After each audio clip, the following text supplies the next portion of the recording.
welcome to Run to the Hills episode 8. And Eddie, how are you feeling this morning? I'm feeling a little bit like I've got a slight hangover this morning, but don't worry, John, I haven't been imbibing the red wine. I did a massive run yesterday, and you know when you get really dehydrated and the next day you feel slightly like you've been at a party but not had that much fun. But otherwise, I'm great. How are you? I'm very good. Yes, it's been a busy week, which has been good at work. And I've got my long run tomorrow. So I've got a 30-mile run planned tomorrow morning. So I'm looking forward to doing that. We just thought we'd mention that this episode is going to be in two halves, really, or two parts. We've got interviews with a couple of runners who did the Coast to Coast race over last weekend. So we'll mention that in a moment. And then the other part of the interview is an interview I did with Nigel and Stuart about, they've got a company called Pylon Support, and it's all about sort of providing professional support for ultra runners doing a challenge or a race. So that will be the second part of the interview. But before we do that, we thought we'd just have a little chat, wouldn't we, Eddie, about our training, because the South Downs Way is 5 weeks tomorrow. And I've also got the Hardmoors 55, which is 3 weeks tomorrow. So just how is your training? You just mentioned you had a big long run. So do you feel as though you're getting to peak fitness? I'm not sure. I'm in that part of training when you're like, I'm not sure. Am I really tired or am I fit? But yeah, as I said, I did it's the weather in the Alps at the moment is pretty awful. We had one sunny day, which unfortunately was my rest day. The kids don't go to school on a Wednesday. They just have loads of activities. So I'm just a taxi driver. So that was a beautiful day and I couldn't run on that day. And we've had quite a bit of snow. We had 40 centimeters last weekend and a lot of rain and cold. And that sort of like cold, I often get that feeling at the beginning of autumn when it's only like 5 or 6 degrees, which is balmy here, because in the winter I'm regularly running when it's like -10. And I get that I can't do it. It's too cold. How am I going to survive the winter? But once the winter comes, it's actually easier to run in the cold because it's dry. It's not that damp. Anyway, I've digressed. I'm just making excuses for the fact that, yeah, I've been running a bit the last week. But I did about just under 5 hours yesterday. Hilly, it's about 23 miles with about 6,000 feet of elevation. And I used this new bit on Strava. If you go to explore on Strava and go to routes, you can just type in how far you want to run. So I put 20 miles and it made a loop for me. And then you just automatically download, if you've got a fancy watch. I downloaded the map onto my Garmin and then off I went. And it gave me about 5 or 6 options. So I chose the one that I thought, yeah, that's roughly, that amount of climbing and that amount of still a bit of running in there as well. And it gave me a whole new route. I'd never would have put these tracks together. Some tracks I knew, some tracks I didn't. And it worked really well. So anybody that's looking, especially long run routes, sometimes it's hard to find, you know what you know, don't you? But it put new tracks that I would never have found otherwise. And it worked really well and managed to escape the rain. I felt quite strong. I always think with long runs, it's the last half an hour, isn't it, of how you're feeling. And I was coming back down home running at like 8-minute-ish mile pace. Is downhill. So, but I felt strong, I stopped and then I had to go to Pilates class in the evening. It's a bit emotional doing the pigeon pose on 5-hour running legs, but it's good to have a stretch out. And I felt quite good. And I've just been for a little trot with the crazy hounds this morning. So it's all going in the right direction. And I'll do another long run in a couple of days, a bit more flat. So a bit more running, but I'm feeling really good and probably the most running I've ever done. I've done consecutively about 13 hours a week for the last 5 weeks. That's definitely the most I've ever been able to put together. So though I feel I'm not as fast as perhaps I normally am, I feel I'm strong. And that's what I'm kind of focusing on, that last 30 miles of the run this time round. What about you, John? How are you feeling? Well, I mentioned last week, I had a little scare when I ran last Wednesday and I hurt my knee. And I was really concerned about whether I'd have to take a week off, but I just had 1 day off in the end. And then we went up to Dingwall to see our family. We stayed in the camper van for the weekend. And then on the Saturday, I thought I'll try a run. And there's a local hill from Dingwall. And I thought, well, I'll go up and I'll see what it's like. And as the run went on, it got easier and easier. And I ended up running almost 10 miles and it was fine. And then the next day we went for a nice long walk with our daughter Holly, and that was fine. And then Monday I did the club session. It was a nice little session. It was 3 minutes, 2 minutes, 1 minute with half recoveries times 5. So it was quite interesting because after the 3 minutes, after the 1 minute, you've only got 30 seconds recovery, and then you've got a 3 minutes. Before the 3 minutes. Yeah. Now, what sort of pace are you running at? Because if I did 3-2-1s as a session, I'd probably do three lots of 3-2-1s, and I'd be done. Five of those. We're tough. How hard are you running those, John? Well, I used to be, a few years ago, I would always aim to try and do 5 miles in the 30 minutes. So 6-minute mile pace. Yeah. And I could, when I was, I would say 5-6 years ago, I could do that quite regularly. I must admit now it's nearer just under 7-minute mile pace. For that, still for the 30 minutes. Along. You're still cracking along. I know, but it's what you've done before. But that's really limited recovery time as well. And I think as you get older, to get that quality, you need a little bit more recovery time between. Don't know. Yeah. But that's still a really good session. Yeah, no, I enjoyed it. And then Wednesday I was out at 6 o'clock again. It was pitch dark for the first hour, and I took my better head torch this time, and I was fine. But that was a good run. And then I've got a 30 miler tomorrow. I'm going to have a look at that Strava Explore, because I tried to think of a route which would replicate the South Downs Way and the Hardmoors race I've got in 3 weeks' time. And so I decided just to do from to Drimmen to Rowadennan and back, which means I go up and down Connick Hill twice on the way there and the way back. Yeah. And it's on decent paths. I was going to go on the Kilpatricks, but it's very boggy and wet. And you end up really slowing down. So I thought I'd do that. But I might have a little look at that Explore, because that sounds, maybe not for tomorrow, but certainly for another time. Yeah, so I feel as though my training's been okay, not been brilliant, but I feel as though I'm ticking over and I'm giving myself a decent chance. I'm looking forward to doing the Hardmoors 55 in 3 weeks. It's a race I've done 6 times before, so it's a favourite, and I'm looking forward to catching up with people and seeing how that one goes. Seeing people. You just mentioned then about your head torch, because I did my first 6 o'clock run the other day with a head torch on, and I haven't run with a head torch on because normally I'd have done a couple of races which would require a head torch, and I haven't run with one since the last winter when I run with a head torch a lot, and it reminded me that you do need to practice a bit. Because it just takes a bit of getting used to being able to run with confidence with that head torch on. So anybody that is doing races coming up now as it gets darker, it's worth having a bit of practice, isn't it? Of doing like one run a week when you've got your head torch on. Obviously running somewhere safe, and you can still run in relatively lit areas, but just following that head torch light, because I was like, oh God, you have to, it takes a little bit more concentration, doesn't it? Just once you get in the flow and you're used to it and you'll sort of become accustomed to it, it becomes sort of more second nature. But I definitely think if you're training now for a winter race, it's worth doing a head torch run. You probably have to, most people anyway, don't they? Yeah, good tip. Okay, so that's our training. Seems to be going okay, and we look forward to seeing how that goes. So let's move on to our competition.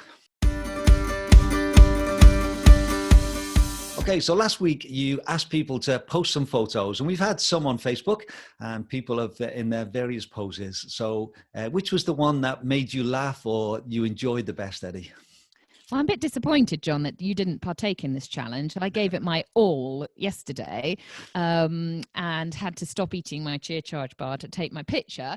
But yeah, thanks everybody that put their pictures on. My favourite was Ben Cons. I hope I've said your surname right there.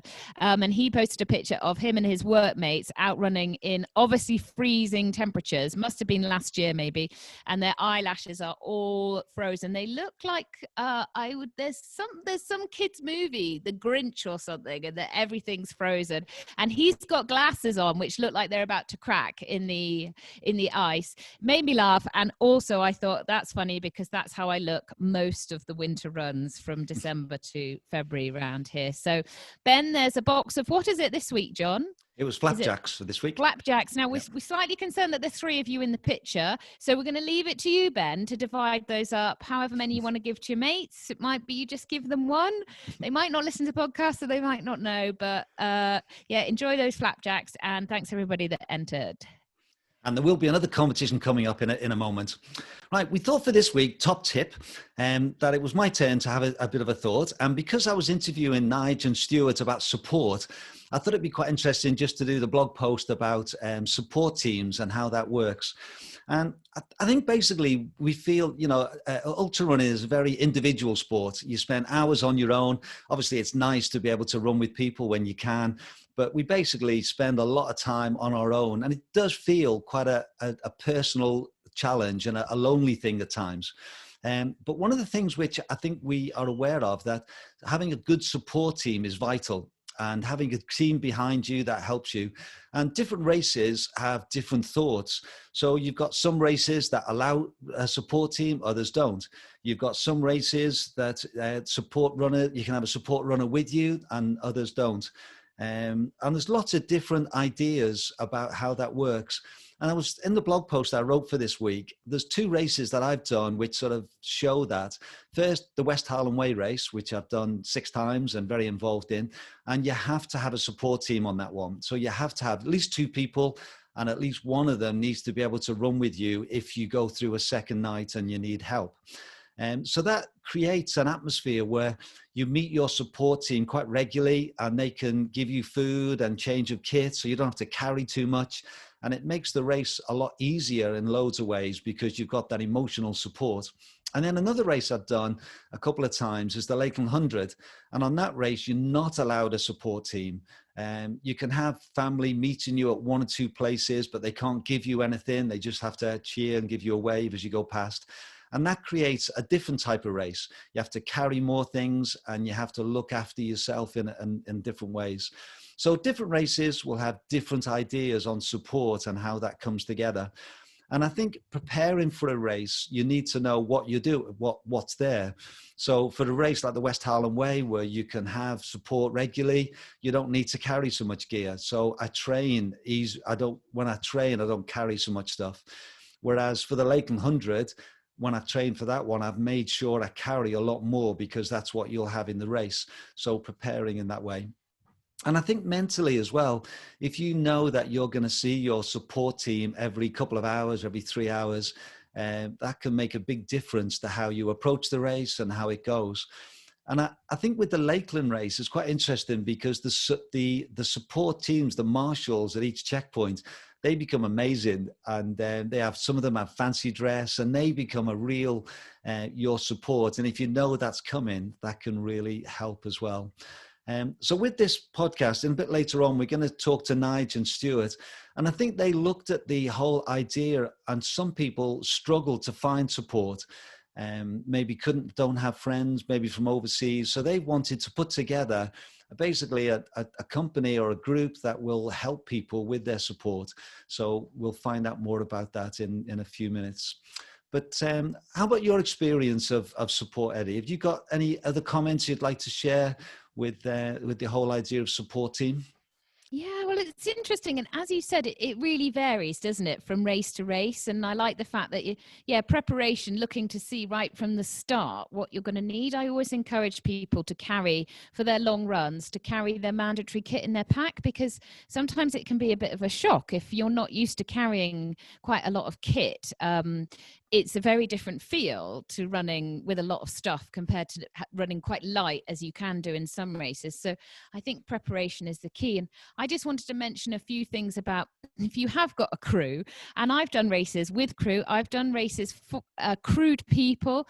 I've been crewed by deeply loved ones, which sometimes isn't as brilliant as it sounds emotionally. You think, the one person that you love and trust the most is the person. Actually, it might not be the best person for you out on the trails. And I've done races where you can have a crew, and I haven't had a crew. And that's quite hard if you choose not to have a crew, or you can't have a crew. If I travel now back to England to race, I'm quite often by myself and have to crew myself. But I think as you become more experienced, it's easier as well to work out what you need, and it's easier to complete these races perhaps by yourself. So I often say to people, it's nice to have a crew, especially in a Centurion race. You really don't have to have a crew, and you don't need a pacer.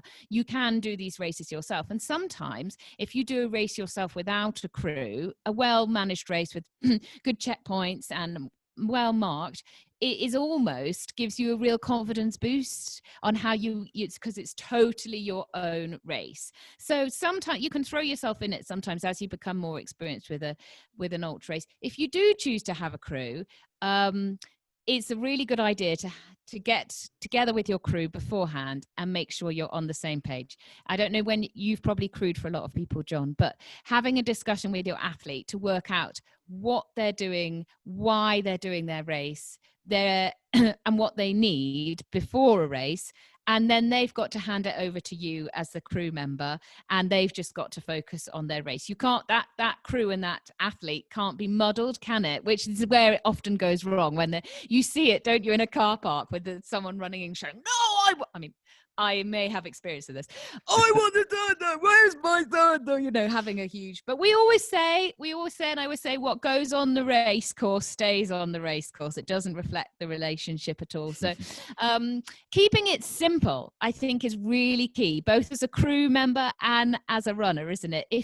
I've seen as athletes sometimes come to me with huge detailed spreadsheets of how they're going to run a long race, and I think that's really good for a lot of people. It's part of the mental preparation before the race, but I'm sure most people, then it all goes to pot, doesn't it? When you actually start the race, you merely are focused on getting to the finish, and whatever that day throws at you, you've got to work through. No amount of detailed spreadsheet is going to help you. So talking to your crew before is so important, and then handing it over to your crew and letting your crew do the work, because there's only 3 things your crew really need to do for you. It's give you water, give you food, and keep you moving. That's really as complicated as it gets, isn't it? Yes, they can throw you all the emotional support. They can be either, if you've decided you're going to be like, get out there, there's no chat, or they might be like giving you a hug, whatever works for you.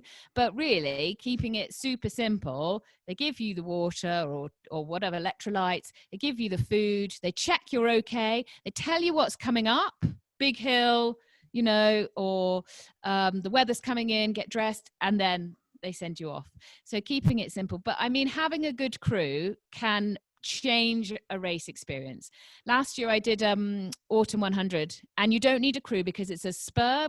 I know we'll be tracking it very soon. It's a cross, so you run out and then you come back, and then you run out and come back. So you don't have crew for that race, but you can have a pacer, and I didn't have a pacer. And when it got dark and you're up and you're in the pitch black in the woods, 2 head torches is incredible compared to 1 head torch. And then if your head torch dies and your spare head torch dies and you don't have a pacer and you're wandering around lost in Reading, I did wonder then, a pacer would have been really good then to get me back on the straight and narrow. So there's so many options, and that's what makes ultra running so great, isn't it? Because every race there's something different that you can do, and you can learn, and you can get involved in so many ways. And the crewing that I've done for people, you love it almost as much as racing, don't you? Getting somebody to a finish line and going through the whole experience with them is something that you'll never forget. Yeah. And I think obviously just from chatting there's loads of things we could talk about support, and maybe it's something we'll do in a future episode, and we could have a whole episode about support, because I think it is one of the things that we find on the West Highland Way, for example. There's a lot of comments on Facebook about people wanting advice about support. So I think that would be a good episode. And we thought for this week's competition, we would carry that on, and we would think about asking people for their top tip about support. And either whether you've supported or whether you've been a runner and you've got ideas, or maybe your favorite tip that you'd like to share. So that's what we're looking for, isn't it, Eddie? Yeah, so mine would be, like I just said, water, food, and move. That's basically what I'd be looking for if I was setting my crew up. So what do you say to your crew, or what as a crew member do you do to make sure that your athlete gets to that finish line in the best shape that they can? I'll pop that on the Facebook post for later on tonight. Yeah, thank you. And again, that needs to be in by next Thursday. And we've got 10 protein bars from Chia Charge for fave. I'm yeah, going to come up with another top tip for those. yeah. So that will be well worth entering. And just to let you know, if you can join us on Facebook on Run to the Hills, I'll put the links on the show notes again. And that community is growing. It's great to see almost 1,000 people now that are part of that group. So we want to see that grow and develop as people listen to the podcast.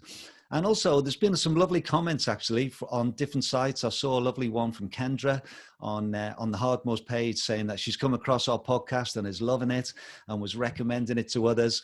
So if Kendra, yeah, so if you've enjoyed the podcast, then please share it with your friends on social media. We want the community to grow and more people to be able to listen and take part in the discussion. All right, let's move on to our interviews now for this podcast. I say we've got 2 interviews with 2 different people each time, and the first one is with Steve and Sarah, and they did a race last weekend called the Coast to Coast. And I don't think you know too much about this one, do you, Eddie?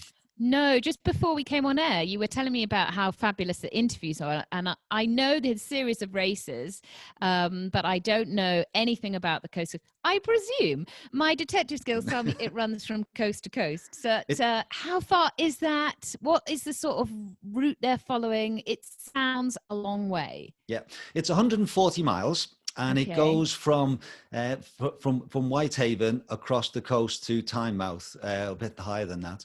So basically, it's across, and it's actually a cycle route. Traditionally, it was set up as a cycle route, but Mark Coburn, part of one of his stable of races, the hard stuff, he set it up a number of years ago, and so it goes across the Lake District, right across, and ends up on the East Coast. And it's traditionally it's a tough race. It's 140 miles non-stop. So it's always a good effort.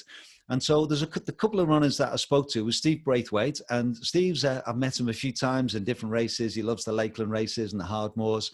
And he's attempted 5 of Mark's races, some of the really tough ones, and not been able to finish them. And so he finished this one and he was really pleased with.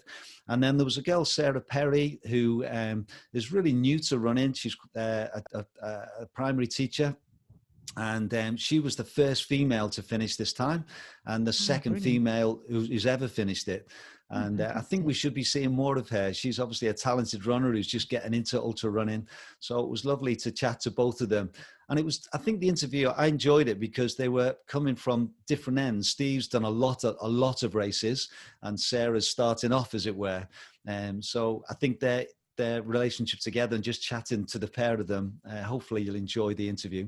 So this next 20 minutes or so is my interview with Steve and Sarah.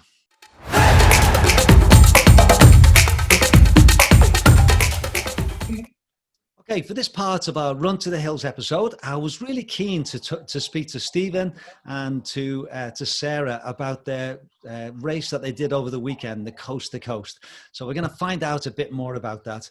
But first of all, maybe you can just introduce yourselves, please. So Sarah, maybe you could start. Yeah, so I am a Yorkshire lass living in the northeast. During the week, I teach. I'm a primary school teacher. And I very much live for the weekend, where I tend to go away in the camper van with my lovely boyfriend and dog and just go somewhere beautiful and run. In terms of racing, new to racing and ultra running. But yeah, that's me. Excellent. Thank you very much. And Steve, do you like Stephen or Steve or... Steve, I've been called all sorts over the years. Just Steve's fine with me though, John. Absolutely. Okay. Steve Braithwaite. I'm based in Kendal, so I'm the outskirts of the lakes, which is really handy for ultra running practice and training. And financial advisor. Been a runner for a good number of years now. Tried lots of the big events, but touch wood, ticked most of them off. But as we'll come on to, the Mark Coburn ones have been a bit of a sore point for me over the years. So it's been a great adventure though. I've loved the involvement of my running. It's been fantastic. Excellent. Well, I say I'm really keen just to find out how the race went over the weekend. And in Run to the Hills, we've been trying to review races and just to get a sense of what it's like, and maybe for other people who are doing the race in the future as well. So, Sarah, I was keen to know, you said that you haven't done too many races. So what attracted you to run 140 miles across the country on the coast-to-coast route? I mean, yeah, I have to say, initially it was actually my partner Luke that was interested in doing this event. He really, really wanted to do it, and there was something about this being the last one. But unfortunately, he couldn't get the time off work. So I said, "Do you know what? I'll do it. I'll step in and I'll do it for you. Don't worry." But no, I think it sounds epic, doesn't it? Running across the country, and I think the Cabane events too have got a bit of a reputation for being hard, and I wanted to try that. I wanted to see what that was about. But no, really enjoyable. Yeah. Yeah, well, I think that you're right. I think they do have that reputation. And Steve, I just wanted to know what attracts you to keep coming back to Mark's events, because I know you've not had a great success rate until before this one, have you? Well, yeah, it depends how you view success. I've had 100% DNF so far, so I've managed that one quite well. But yeah, seriously, John, it's Mark. He markets his events as the hard stuff, and I guess because over the years I've been fortunate enough to travel around, often around the world, and do some of the big ticket events, the UTMBs, and run in Australia, and Hardmoors 160 like your good self, and things like that, and Lakeland, of course. So you're always looking for that next challenge, and Marks are certainly another level up in terms of stripped back and seriously hardcore. So I think that's been the attraction. And because I've never managed to get there, because they've always beaten me, there's always been that itch to scratch of at least getting one finish. Yeah, Sarah. Plus the team are great. The people are great. Mark and Karen and Byron that help him out, and you see the same guys at these races. The same nutters keep going back. The Johnny Steeles and Dave Faulkners, and it's fantastic just to catch up with those people. Yeah, Sarah. Yeah, I was just listening to that. I'm thinking, actually, I don't think they're races. They're not there to be raced. They're challenges, aren't they? And to see if you can complete them. So actually, the fact that you've never completed one before, it's probably, there'll be other people that are in the same boat. So yeah, I think the challenges. Yeah, and I think for the majority of us, it is, isn't it? It's the challenge. It's the, it's to see if we can complete these things. So Sarah, did you have a plan going into the race? And you said you took Luke's place. Did you have his splits as well? So what was the plan? Well, yeah, I mean, being a teacher, obviously I planned meticulously. There was a plan for everything. And initially the plan was just to kind of get through, just to do what I needed to complete. I imagined that I'd be at the back. It was, just get through the time stations, and I thought that would be really tight. And then in the summer, actually, I met with Paul Nelson and we had a little chat. Obviously, being a bit of an ultra running legend, I listened to some of his race tips, and one thing that he said to me was, if you're racing like a long distance race, run to how you feel. Go out. If you feel fresh, run for it. You're going to feel terrible at the end anyway. And it just kind of stuck with me. I was like, yeah, do you know what? It's worked for him. So I'll give it a little go. And I kind of, it stuck with me. I tried it. I did feel terrible at the end. But I think, I got some miles in whilst I felt fresh. And I think that worked. I think that worked well. But, in terms of food and things, same thing, try and get it down whilst I could. And, because nothing much was going down at the end. And yeah, I mean, my crew was great, to be honest. So it was Luke, my partner, so he's a runner too, which helps, and he just kept me on track with all of that. So yeah. Yeah. And we'll find out a little bit more of how it went. And Steve, I was interested for you, obviously, as you were saying, you've had one or two that didn't work out with Mark's races. So what got you through this one, do you think, to finish it? Yeah, good question, John. I think in all honesty, from the start of lockdown, as much as it's been an awful experience for an awful lot of people, we sort of viewed lockdown as early on as quite a positive experience, and used it to get rid of some weight, which always helps on these events. You know, it's like carrying another 5 kilos in your backpack if you wear that. So I shed some timber over the summer months, getting lots more miles in. Even though I was still working, I was managing to find the time to do that.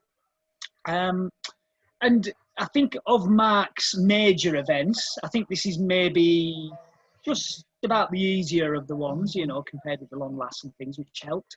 So mentally, I had that on my side, just in the back of my mind that it was achievable. But I like point to point.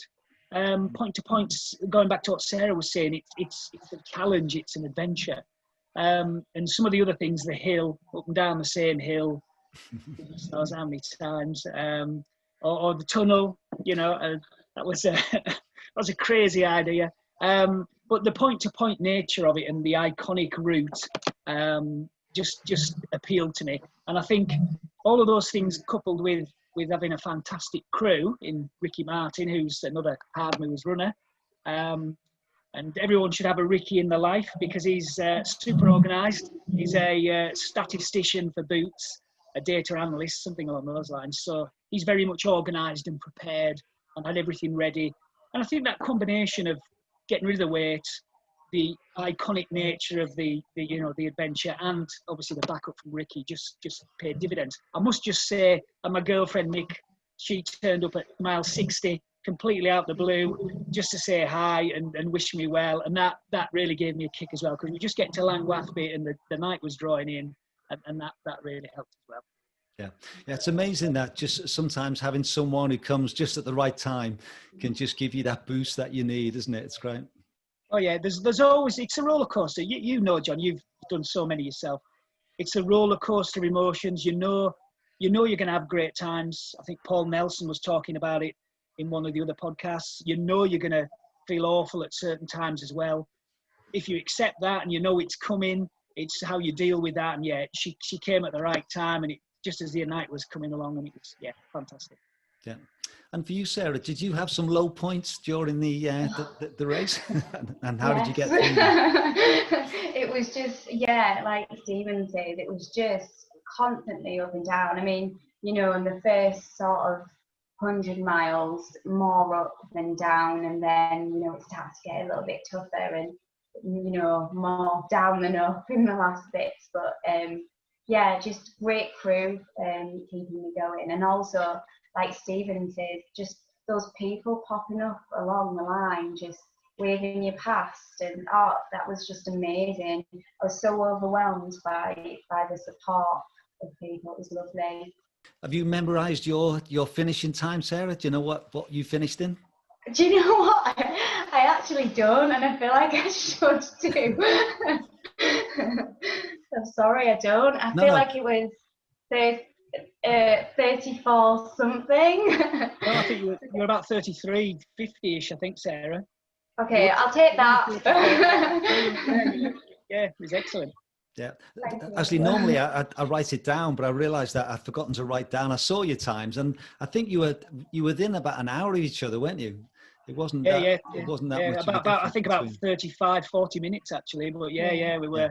Yeah. It was closing up, but I wasn't going to be catching anybody. I just wanted to crawl over that line. Yeah. Well, I did see a video of you running up the final hill, Steve. Yeah.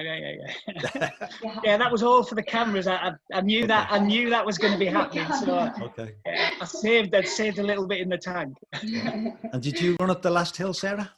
Yeah, I did, and it was just that thing of everyone watching you, and you've got that grimace on your face, and you're like, yeah, this is the best, and you're just like, just get me home. Yeah.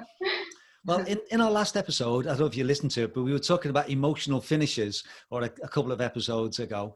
And I was quite intrigued just to sort of, to get your feelings, Sarah, at the end of the race.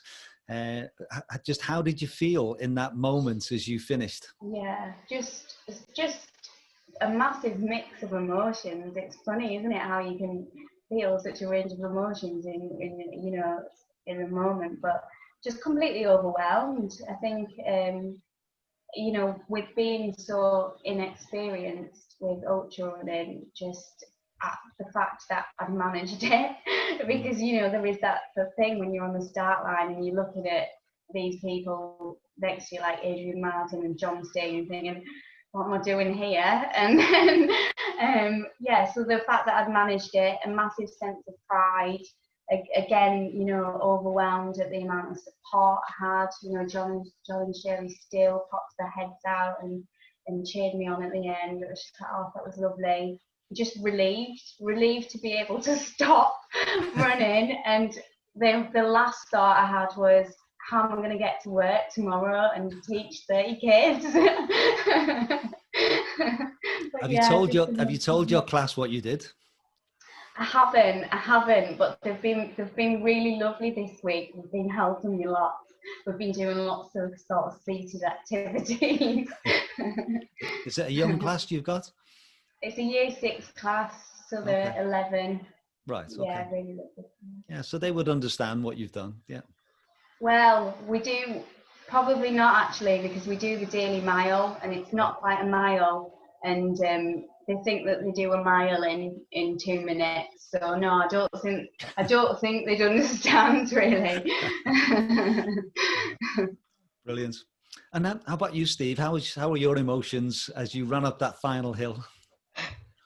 Yeah, it's an interesting question, that, John, because actually along the front, I had a little bit of a sob, if I'm honest. I think just because, finish one of Mark's events, it meant so much to finish, I have to say, one of Mark's, because they have been a little elusive for me. And North Shields has a bit of a, or rather, that North Shields area has a bit of a sort of memories for me, because I did a 10K there a few years ago, and I got a phone call as soon as I finished to say my dad was passing away. So sort of I had to race back from that. So all of that combined and getting to the end, and I knew my girlfriend was at the top of the hill, and I had some other friends there, and I didn't sob up the hill, but just before I got to everyone, then I managed to compose myself, get the grit out of my eye, and it was fantastic. I mean, the sun came out, the sun was kind of there for us at the end. The weather was half decent. Really proud, really, really, really thrilled, and just ready for a pint, if I was honest. Yeah. Well, congratulations to both of you. And it's quite interesting having you both on together, because in a sense, I think you're at different stages of your ultra journey. Stephen, you've already said that you've done quite a few events. Sarah, you're maybe the start. So is this an event that you would like to do again? Or have you ticked this box and you'll maybe think about other things? I don't know if it's too early to ask, John. Possibly yes, because I had a plan. I mean, as Sarah was saying, and she had a plan and she kind of stuck to things. I had a plan which had kind of worked. Get to 70 miles in about 15, 16 hours, get to 100 miles in 24, and I got there, and then I slowed. And I think there's room to knock some time off in that last 40 miles. Now that sounds great, sat down in a comfy chair. Now the legs have returned to normal to some degree, but theoretically, there's a little bit of, I can trim off that. So possibly. It's a really well organised event, and it's a really iconic one. So there's certainly a reason to do it, but I might even look at some more of his events again and try for another one. Well done. And how about you, Sarah? Would you do this one again, or have you got other ideas? I mean, initially, I thought about it because I was something like 11 minutes off the female record. I was like, do you know what? 11 minutes, I could totally you know, go back and do that. But then I got home, I checked out who the other lady was that had done it, and it's like a GB runner, I think, Sharon Gator. I think you interviewed her on another of your podcasts. Yeah. And I looked at all of her achievements and I was like, do you know what? I'm more than happy to sit behind her.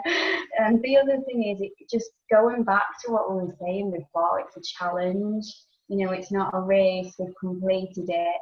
I think I'm just looking forward now to other things, seeing what else is out there to do. Good. Well, there's lots out there, isn't there, Steve? there's Absolutely, always another race, and there's always a further one, and there's which is Bigger, great. better. You know, yeah. There's always things to do.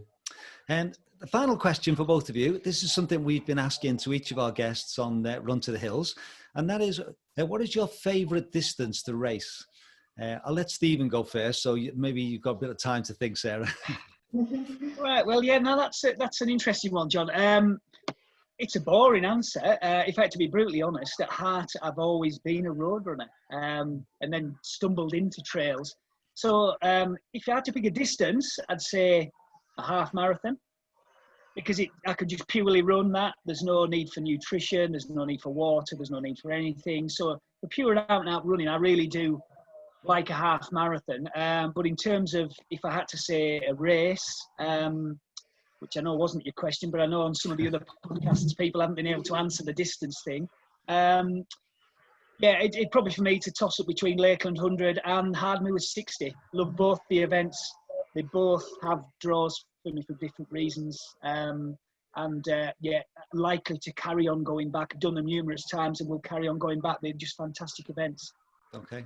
Well, since it's you and you've done so many events, you can have a half marathon, the Lakeland 100 and the Hardmoor 60. There you go. And how about you, Sarah? In your early career as a runner, have you got a favourite distance yet?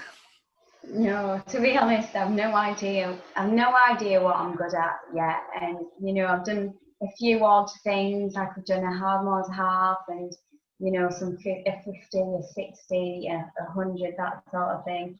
I do fancy sort of soon trying the Hardmoors half race series, trying that. You know, maybe the Super Slam or the Grand Slam or whatever they call it. But no, I've not quite got a distance yet. Just turn up on the day and see how it goes. We can ask you in a few years' time, and maybe you'll have found the distance that you like. I just want to thank both of you tonight for coming on. It's been great just to have a quick chat and find out how your races went. And once again, congratulations for a great performance. And we hope you're recovering well and whatever else you got planned for this year and for next year. So thanks again. We look forward to following your progress. Oh, no, thank you. Thanks very much.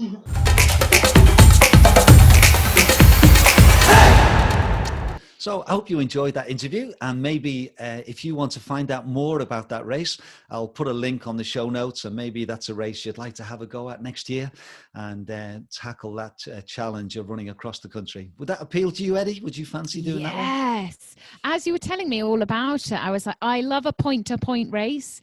I love going somewhere and doing something like coast to coast, going from one, saying goodbye to the sea and being like turning your back on it and going somewhere. That I love the idea of that journey. Yeah, they've inspired me.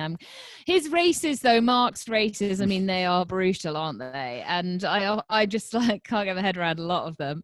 But that one, yeah, and it's a good distance, isn't it? Like 140 miles. You're really gonna ask yourself some questions on that route, aren't you? But you're potentially, the fact that you're going somewhere, I can imagine it's a journey, isn't it? That's what I love about races. Have you ever done any of his races? Well, no, I haven't. And I haven't done that one, but I have done the Northern Traverse, which is a coast to coast. That's on the Wainwright route. And that's a bit longer. That's 190 miles. I did that a couple of years ago and loved it. And again, you pick up a pebble at St. Bees and you carry it with you all the way across to Robin Hood's Bay. And then you drop it on the beach at the other side. Did you find the biggest rock? No, I found the smallest one. Yeah, but that's again, I think there's a few coast to coast races. But I must admit, I've not done any of Mark Coburn's. And like things like the hill and the tunnel, I must admit, they don't appeal to me. Just running up and down a hill 48 times, or running through a tunnel 200 times, whatever it is, 200 miles. I think I got into ultra running because I love the journey. The West Highland Way was the thing that attracted me to running ultras. I love the Lake District where you start at Kynaston and you do a big loop. I love being on the Hardmoors route where you follow the Cleveland Way. I just love the journeys. And so for me, I've never done a 24-hour race around a track. The only one I've done, I did the Glenmore 12 one year, which is a 4-mile loop for 12 hours, and that was enough for me. But I think the ones I enjoy personally are the journeys. I love, as you say, going from A to B, or do a big loop where you cover the whole Lake District. They're the things that really appeal to me. Yeah, sorry, Mark. We'll support your races on the podcast, but we're not going to be towing the line anytime soon. Well, no, to be fair, he does have some point-to-point ones as well, like the one down Wales. That's 53 miles, I think. But it's mostly on tarmac, which again doesn't appeal to me. You know, I mean, I have to run 400. I have to run 400 meters of tarmac a day to get up on the trail here. That's enough. I'm done. Get off this. Yeah. But I think that's the great thing, though, isn't it? Because Mark, his races are amazing, and they appeal to a certain people. It's the people that I'm like, I can't understand the people. We need to get some of them that do the tunnel on the show, because I'm like, what? I'm almost like slightly like, I'm disappointed in myself that I wouldn't want to do it. I'm not sure I could put myself in a dark tunnel for however long that they're in. I'm like, would I? I think I'd crack. I do. Yeah. But we're all different, aren't we? And that's great because there's people like, you know, speaking personally, I love being out on the hills. I love doing the trails, and a track race or a 24-hour race doesn't appeal to me. But there's a whole variety of stuff, and we're not all the same, and we like different things. And that's the beauty of the ultra running, and particularly at the moment, that there is a whole variety of different types of races, of length, of terrain, of ascent. You know, there's something for everybody, which is great. Did you see that Kilian Jornet had run 6 hours around a track this week? Oh, yes. Right. Okay. I think he covered about 86K in 6 hours. And I thought that was quite interesting. I wonder if he's going to have a go at a 24-hour race. And Camille Herron is going off to do the 48. I think she's just started. She was starting Friday morning to have a crack at the men's 48-hour record. I reckon she'll be very close to that. Wow. But yeah, the track races, I would if I was going to have a go, it would be a track. I'd have a go at 24 hour, just because I'd like to know mentally what that feels like, because I've seen it and I've crewed at it. It looks absolutely horrendous, but it's always mental. I've seen people just crack after 10 hours. So if I was going to have a go, I'd have a go at that track race, but I think I'm too old now. Okay. Well, if you need support, I'll be there for you. Thanks, John. You can come and just go, look, you said, Eddie, water, that's food, and move. Go on, get back out there. Yeah. Okay, let's move on to our final interview. And this was with Nigel Burke and Stuart Smith. As I say, they've set up this company called Pylon Support. They've got vast experience of supporting and running races. And they wanted to give something back to the community, really, and to make it an opportunity to be able to support people who maybe don't have support and can't find that support. So hopefully you'll find this next 20 minutes or so will give you a bit of an insight into their company and what they can offer people.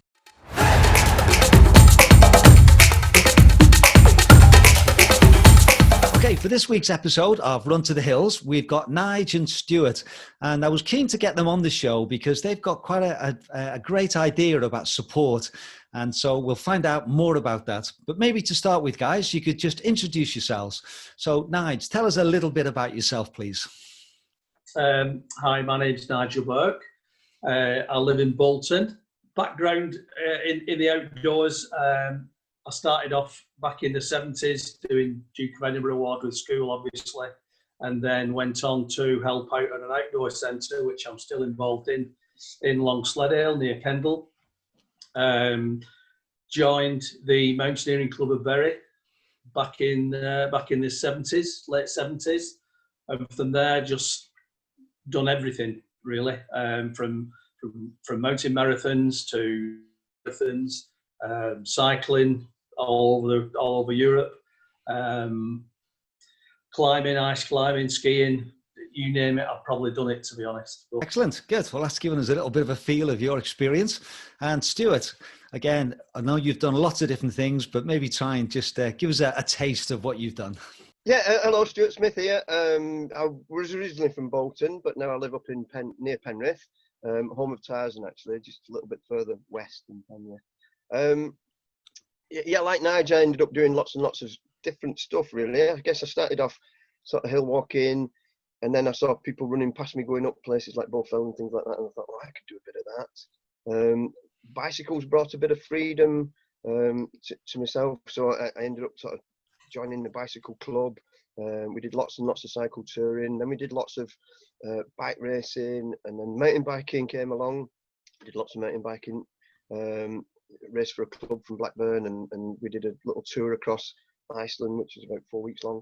And then climbing came along, because you couldn't bike all the time, really. It made your bum a bit sore. And then kayaking and skiing and all these other things. Now I work full time. Well, I did until COVID came along. I worked full time as an outdoor instructor, and then COVID came along, and then there's a full stop onto everything that I was doing. And then, which is very similar for a lot of people, really. And then it was a little bit of diversification, really. I did a little bit, or I'm doing a bit of work for the NHS, doing work as a delivery driver as well now.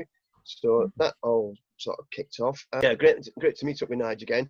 And we just got chatting about various things that we could be doing whilst the lockdown had affected us, sort of financially, possibly a little bit mentally as well. You know, there's a big thing that goes on there as well.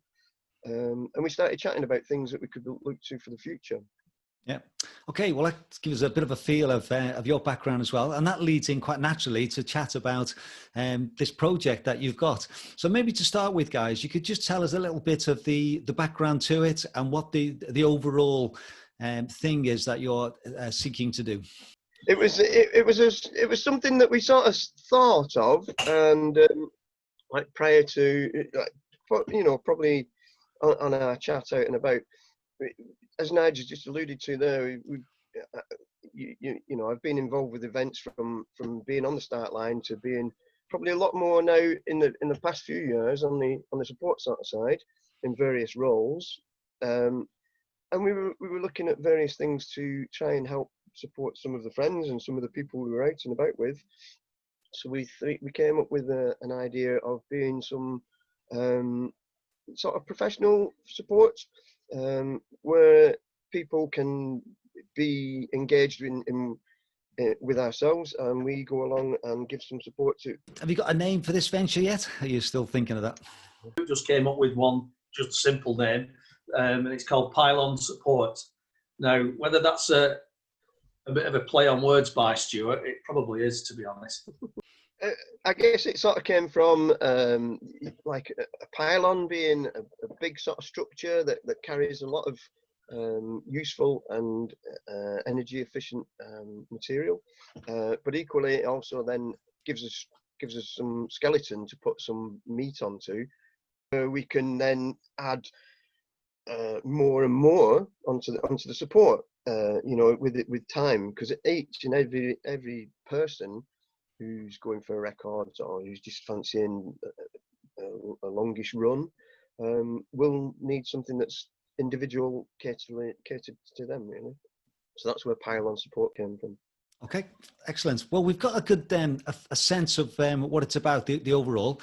Obviously, there's quite a few specific questions that would be good to ask to give our listeners and watchers just a sense of what this is about and whether it's something that people would like to use. So I suppose the obvious one is, how much will it cost? Have you got an idea of how much you'll be charging for this? I think to be honest, because it's going to be so specialised.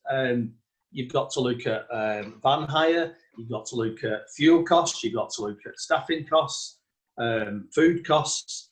You know, and there's lots of things that can, as Stuart pointed out, you know, describing the name, everything can be bolted on to, you know, the skeleton, and I think there'll have to be, which we'll have to work out somehow, some kind of basic cost for 2 people in a van for a day. And then obviously anything else that needs to be added on can be added on and agreed with once the person, wants to tailor our services to their own desires, really. Yeah. So say for example, if someone wanted the Hardmoors 60 has just happened just last weekend, and we reviewed that in our episode last week. So say someone is going to take 14 hours to do that race, and starting from Guisborough, finishing at Filey, and wanted to use your services. Roughly, how much would it cost them for something like a 14-hour event like that?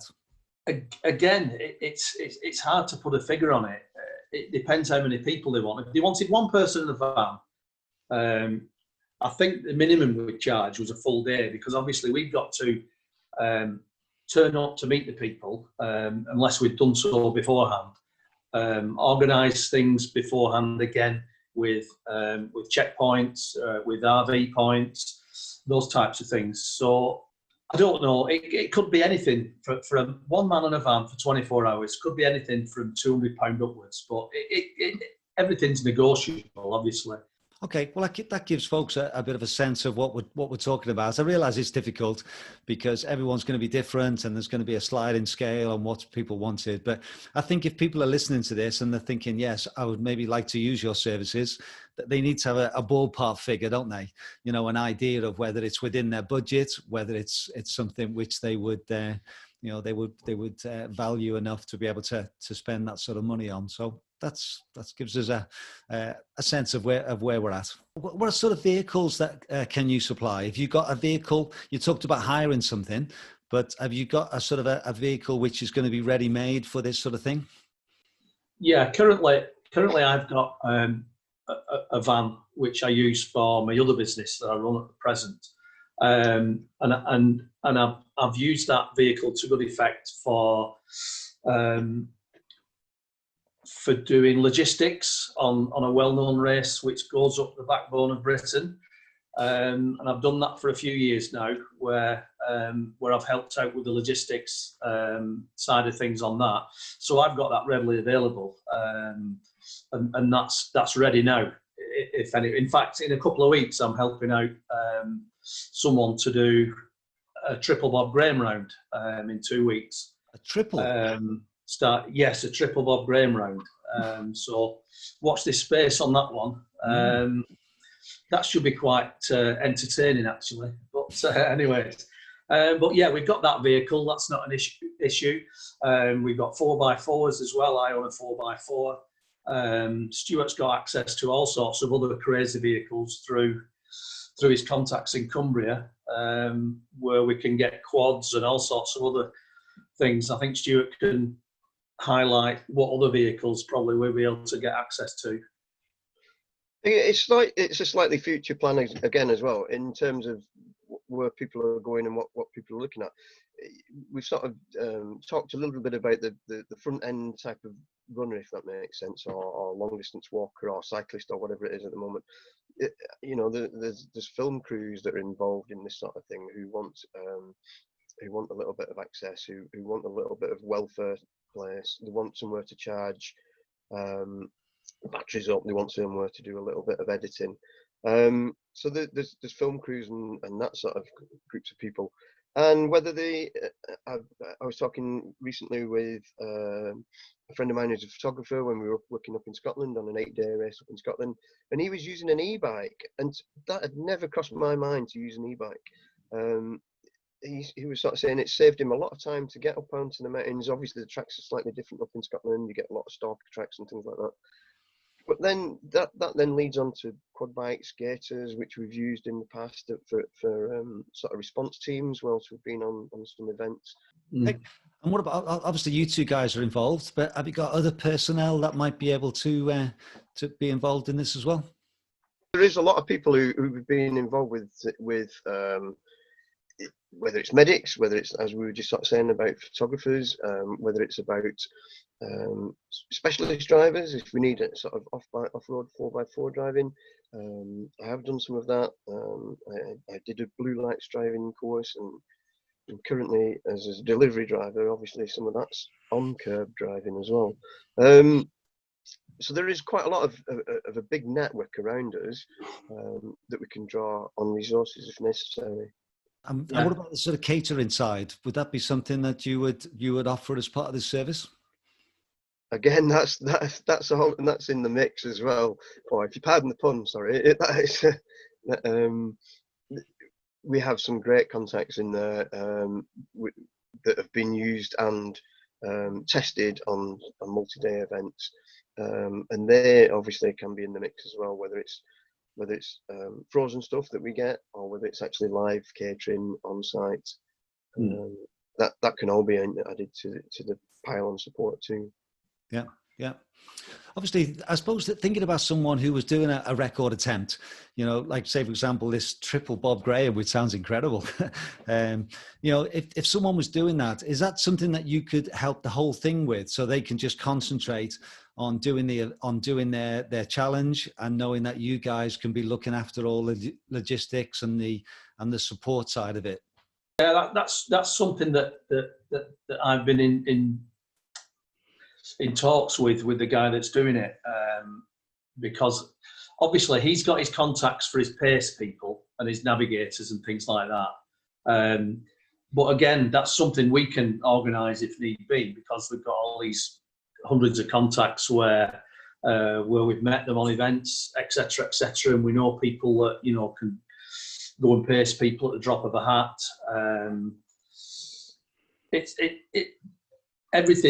Everything is possible, I think, from start, from someone's thoughts as to what they want to do, and they could just probably turn up and set off is our dream, I would think. But I think people want to be involved as well in things. But if say, for instance, an international runner needed all that to happen, by the time he just flew in and had a rest day and set off, then I'm sure that we can step in and organise all that for someone, definitely. A few weeks ago, Nigel, you put on our Run to the Hills Facebook page just to get a bit of a feeler and get some ideas. John Monroe said, "My personal view, and fully accept that others may differ, is that I could never have strangers as support, no matter how professional. The two key criteria for me are that I know and trust my crew, and more importantly, they know me well enough to know when to kick me and to hug me." And Nigel, you gave a response to that, but do you want to just sort of that idea of people would rather have someone they know knows them and they know. So how would that work out in the sense of having someone like you said, as you guys coming in to help somebody? I think the option that we also have is that we could be support for the support. So if they wanted their own people on the van, we could do that. And then we could offer support to the support, and it can be twofold then. And then we could offer advice on timings, on safety, on food and that type of thing. So yes, I fully understand what was said on that comment that we don't know people. But I think, to be honest, what we would do beforehand, if we were going to take this on, would be to contact people using this media again, and build up relationships with people, so that we're not just going in cold. That's the option that we've got, obviously. I think one of the things we see quite a bit on the West Highland Way, for example, but one of the things that comes up quite a bit is just asking for advice. Would that be something that you could offer? And maybe not actually going with them up for that event, but would you be available to chat to someone and to help them and to give them things to think about and prepare? I think that is definitely within the mix. That, as we've alluded to, the world's got a little bit smaller due to COVID. Being affable and approachable is part and parcel of where we're trying to come from. Equally, there are some sort of sides to it where you think it's a hard-earned lesson as well, and I think it's a hard-earned lesson in some instances for some people to go out there, make some mistakes, and still try things their own way too.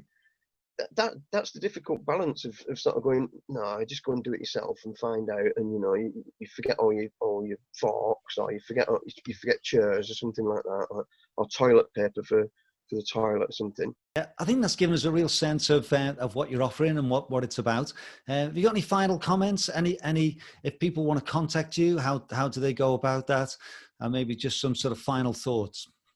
We've got an Instagram page, which obviously is Pylon Support, at Pylon Support.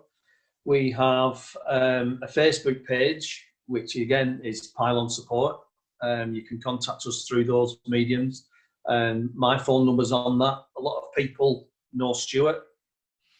Thousands and thousands of people know Stuart, to be honest. A lot more than know me. Those are the two mediums that you can get in touch with us. Anything else from you, Stuart?